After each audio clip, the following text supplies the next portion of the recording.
Hi all. Today I'm going to be talking about autism and sensory issues and problems that they may experience.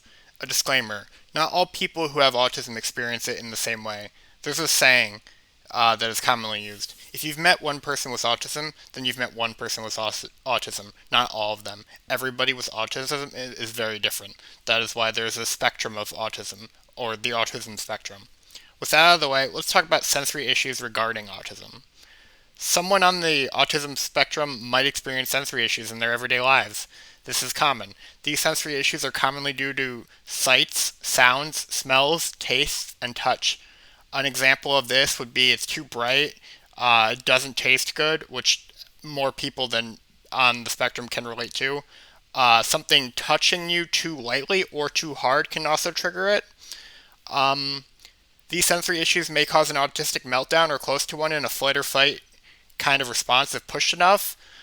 People who have autism, once they get overwhelmed with sensory overload, they will melt down and just fight or flight response all the way, and it can lead to some dire consequences certain if somebody gets like attacked or something, for example. So avoiding that as much as possible is always the best option.